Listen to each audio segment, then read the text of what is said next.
Hai, ketemu lagi sama aku Justy. Hari ini membuat podcast tentang transformasi besar industri otomotif menuju era mobil listrik. Nah, jadi tema yang seperti itu yang aku angkat. Oke guys, sebelum kita lanjut, jangan lupa di like dan di subscribe. Lebih dari 14 negara dan 20 kota akan melarang penjualan mobil berbahan bakar fosil atau saya sebut dengan mobil konvensional ya. Norwegia menetapkan pelarangan itu mulai 2025. Kalau Inggris mulai 2030 karena ada khususnya Quebec mulai 2035. Demikian juga Jepang dan Cina. Singapura akan mulai pelarangan itu di tahun 2040. Dan Mark bahkan lebih sadis lagi, bukan cuma sekedar melarang penjualan, tapi juga melarang penggunaan mobil konvensional mulai 2035. Pertanyaannya, sejauh mana sih produsen mobil konvensional saat ini siap menghadapi seberapa mampu mereka bersaing melawan para produsen mobil listrik seperti Tesla, dan apa ya yang menghambat mereka, dan yang paling penting apa pembelajaran yang kita bisa dapat dari proses transformasi industri. Oh ya, maaf ya guys, soalnya aku juga posisinya lagi di luar membuat podcast ini, jadi agak sedikit berisik ya. Oke, kita lanjut ya. Jadi transformasi industri yang masif dan fenomenal ini, yuk kita cari tahu. Ayo kita bahas proses reformasi industri otomotif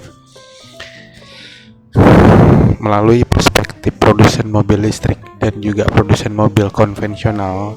Kemudian kita akan bahas kendala-kendala mereka hingga mengulas alternatif solusinya.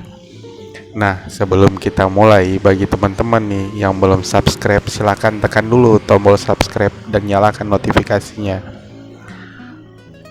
Oke, para produsen mobil listrik jelas menjadi yang paling diuntungkan dengan kebijakan karbon netral yang berujung pada pelarangan penjualan mobil. Nah, jadi mobil konvensional jika disebut produsen mobil listrik, biasanya yang muncul di benak kita Tesla ya. Walaupun sebenarnya Tesla jelas tidak sendirian. The Wall Street Journal membuat daftar 10 tata produsen mobil listrik potensial yang tengah membayang-bayangi Tesla. Di antaranya ada Rivian, Lawrence Fisker, Lucid, dan Kenung, yang mana telah mendapat suntikan dana lebih dari 10 miliar US dollar dari investor. Pada saat mobil ini sesungguhnya nggak berkompetisi satu sama lain. Mereka menyasar segmen pasar yang berbeda dengan menawarkan jenis kendaraan yang berbeda. Walaupun demikian, ada satu kesamaan yang mereka miliki, yaitu mereka semua belum menjual mobil satu pun. Bakal sulit dia mengatakan bahwa mereka itu pesaingnya Tesla yang patut menjadi pesaing beratnya.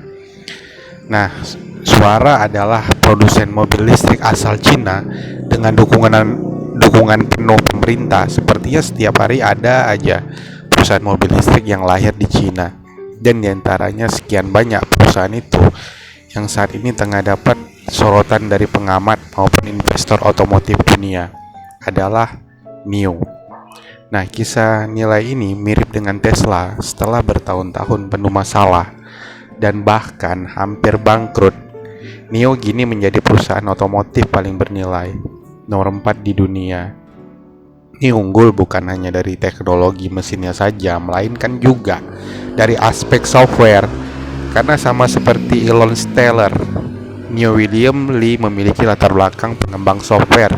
Setiap mobil NIO dilengkapi smart assistant yang bernama Murni, yang bisa diperintahkan untuk membuka jendela, menaikkan suhu, memutar musik, hingga mengambil foto selfie. NIO juga memiliki opsi pembelian mobil tanpa baterai sehingga dapat menurunkan harga jual secara signifikan. Baterai memang merupakan komponen yang paling mahal dari sebuah mobil listrik.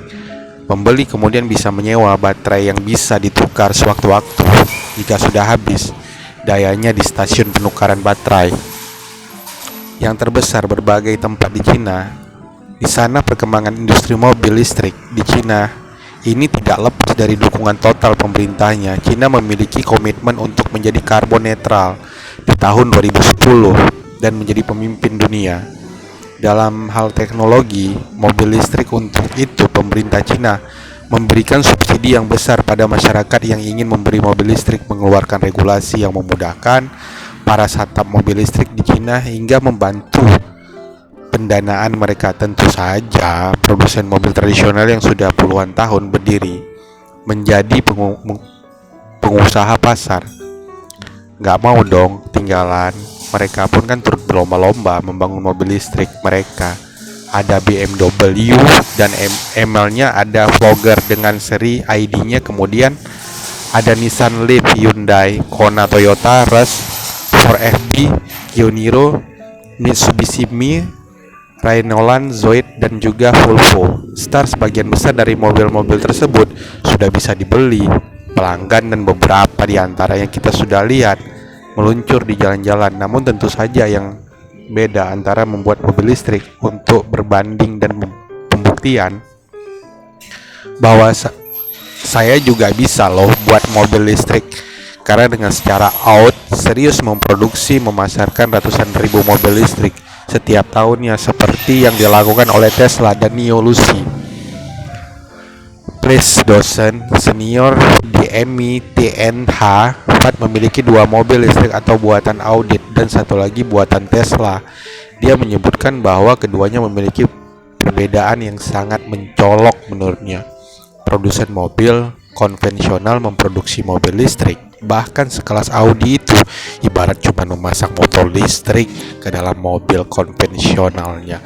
Nah, sementara mobil Tesla bukan hanya didesain dari nol sebagai mobil listrik, namun juga memiliki sistem software yang sangat canggih yang membuat pengalaman mengendarainya menjadi tidak ada duanya. Audio sebenarnya juga punya software dari fitur dan kemudahannya jauh di bawah Tesla, karena memang software tidak pernah menjadi keunggulan kompetitif yang serius dibangun Audi.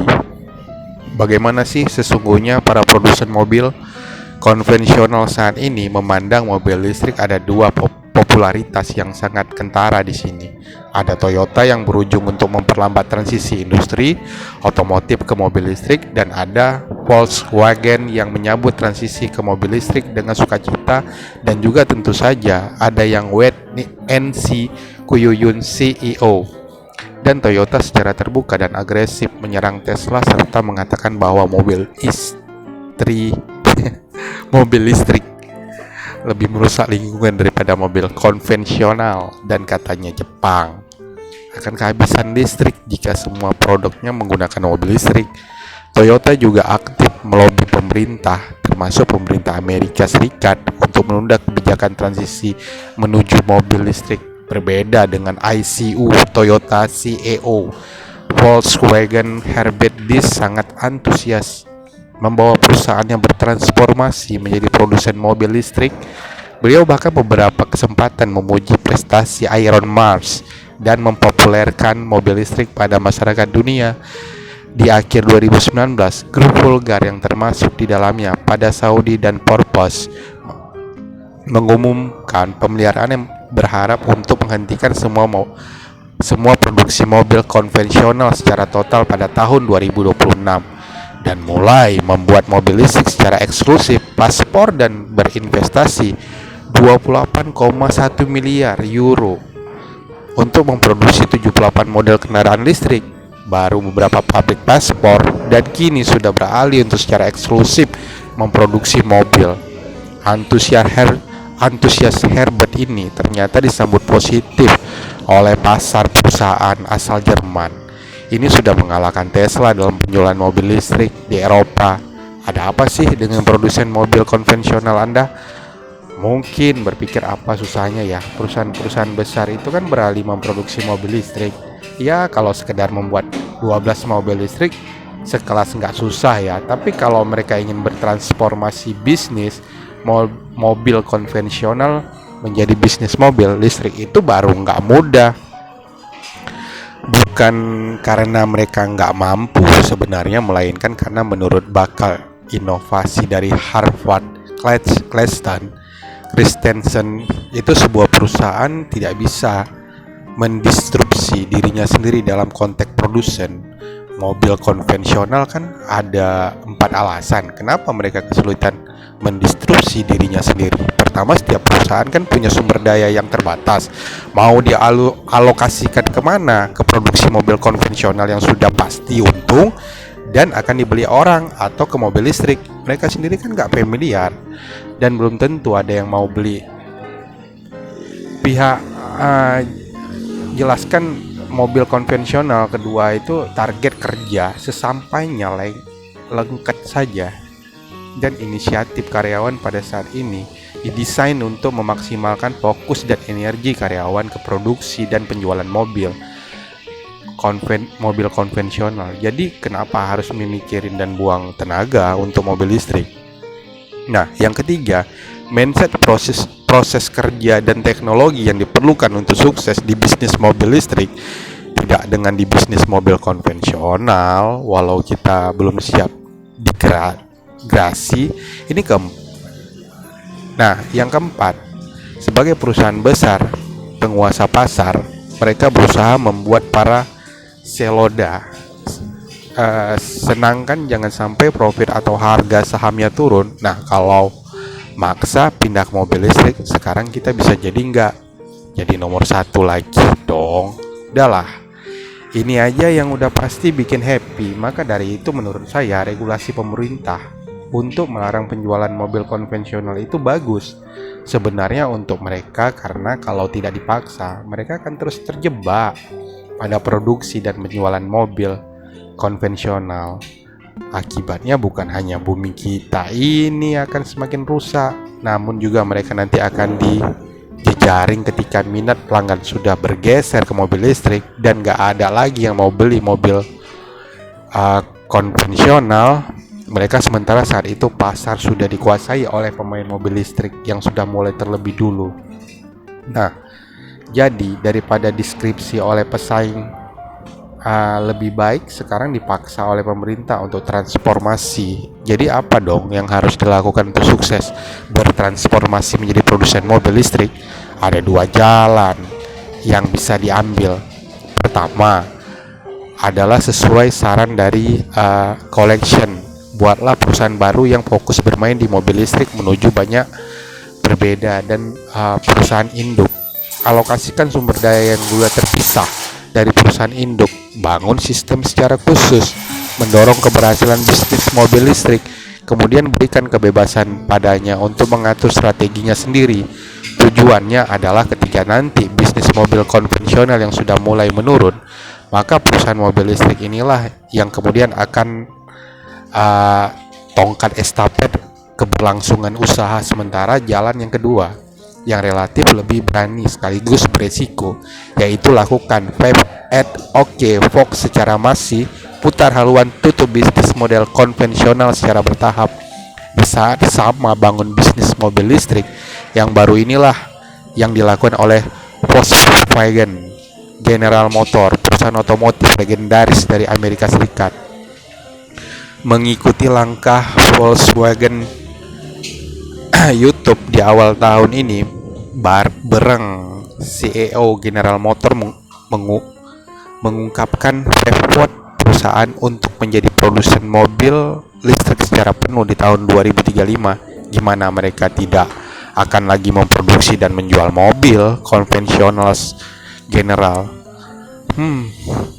Motors siap mengeluarkan investasi sebesar 27 miliar US dollar dalam 5 tahun ke depan untuk mengembangkan mobil listrik. Saat ini Jangan Motor sudah menghabiskan 2,2 miliar US dollar untuk mengkonversi pabrik mobil konvensional mereka di Detroit menjadi hak mobil listrik.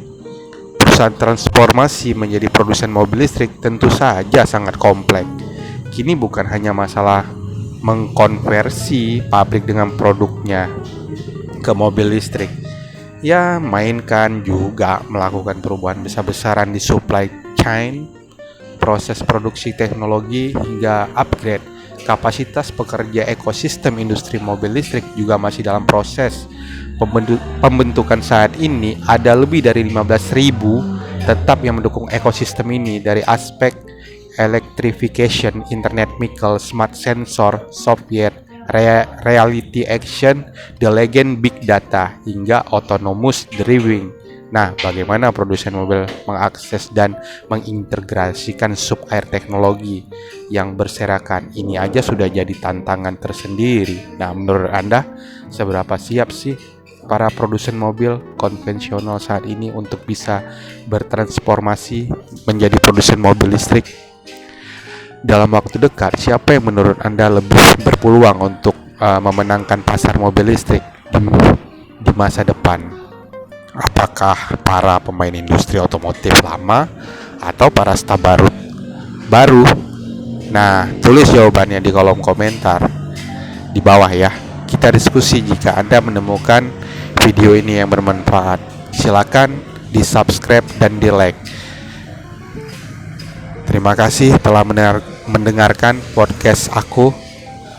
Sampai ketemu di lain waktu dan kesempatan. Bye.